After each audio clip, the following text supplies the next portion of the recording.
Russia is struggling to make gains in more territory now. Admittedly, it holds a bit more than a quarter of Ukraine, and it will struggle to hold on to that territory as Ukraine rebuilds its offensive military capability. Time to invite you to our daily briefing room, where one of our leading tactical and strategic minds with years of experience as a general officer at the highest level of military command shares their insights into the current state of the war in Ukraine. And today I'm joined by General Sir Richard Barrons, former commander of the UK's Joint Forces Command. Good evening to you, Sir Richard. Hello, Sir Richard Barrons, can you hear us? I can hear you fine. Excellent, really good to have you with us. Now, Russia has charged 92 Ukrainians for war crimes.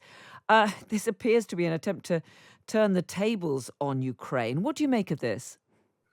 So I don't think we should be too surprised that Russia is doing this. I mean, Russia's response to the accusations of war crimes against Russia has been to deny and dissemble. And I think what we're seeing now is a Russian attempt to dilute the accusation of war crimes by leveling similar accusations at Ukraine.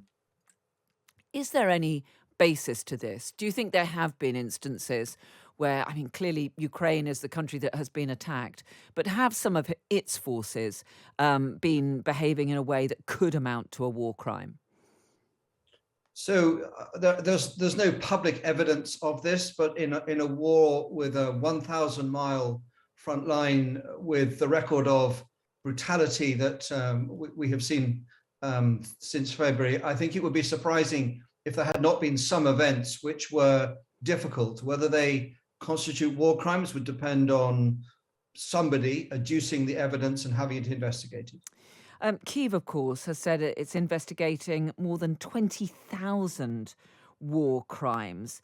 And there does appear to be quite a bit of evidence which would suggest that people could be tried for that. Obviously, we've had one or two high-profile cases so far. But do you think we will see more war crimes cases brought against Russians? I think we'll see more accusations, because it seems to be in the nature of the way Russia is fighting this war to do some illegal and despicable things. I think whether that amounts to prosecutions is a different question, because Russia has shown no willingness to cooperate and no sign that it would ever allow people to be put forward for trials. So I think we'd like to see more accusations than we are actual prosecutions. Now, Ukraine has said that it's going to be able to capture Kherson by September. How realistic do you think it is that it could achieve that? Well, it's the right ambition, because Kherson is strategically significant in the south. It controls the fresh water supply to Crimea, and ownership of Kherson would allow Ukraine to seriously hold at risk Russian supply lines going across to Crimea on the land bridge. Now, whether Ukraine can concentrate enough force, so that's people, artillery, ammunition, to overwhelm the Russian defenses around Kherson, not proven. They are making progress right now, but mostly in semi-rural or small hamlet areas.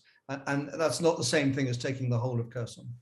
The big development at the end of last week was the signing of this deal, which was supposed to release some of the millions of tons of grain which is currently blockaded by Russian forces. We then saw those missile strikes on some of the key ports.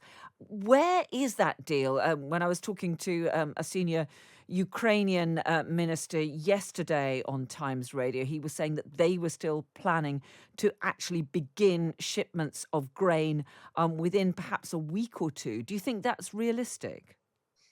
Yes, I think it is, because the requirement to get big commercial ships into Odessa to pick up the grain and take it to hungry people around the world depends on the Russian Black Sea Fleet not getting in the way, on the Ukrainian armed forces not targeting these ships, which would be bizarre if they did. And it requires some demining activity to get these ships safely into port. But I think at the heart of this, Russia does not want to be seen to be starving very large numbers of people in Africa in particular, because many states in Africa are wondering which side to back in this conflict, and being starved as a result of a Russian blockade would mean they're unlikely to support Russia. But is that sufficient to provide enough trust that Russia is not going to attack these convoys? So we won't know. We are actually relying on Russian self-interest to allow this movement to go ahead, and a certain amount of international supervision, particularly from Turkey, which has played a leading role in brokering the deal. But I think it's a sign that Russia still needs friends around the world, and it's not making friends if it starves people that might otherwise cleave to the Russian cause. Let me just ask you about these comments from Moldova's prime minister, who said that she's very worried about a potential Russian invasion of her country, with Russia struggling to maintain footholds even in Ukraine. I mean, do you think that Russia could potentially be thinking of further aggression in countries like Moldova, where, of course, there is a significant Russian minority?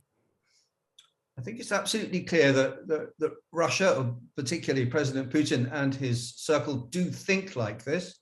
And if they had an easier run in Ukraine than they've had, if they could muster the military resources without having to mobilize the whole of Russian society, which I think they feel would be a very difficult thing to do, then they would imagine taking back territory which they see as traditionally Russian, although many would argue with that.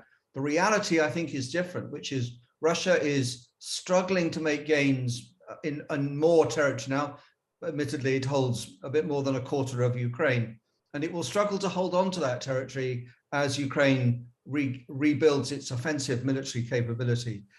But we need to relieve ourselves here of some sense of a deadline, because, well, what would happen, for example, if Russia called a halt this autumn, sat still and rebuilt its forces over the winter, and then renewed the offensive somewhere next year? There's no law that says wars have to be quick and short, and this feels like a war that is going to be very long indeed. Well, a slightly depressing note, but General Sir Richard Barrons, former commander of the UK's Joint Forces Command, really good to have your thoughts. Thanks very much indeed.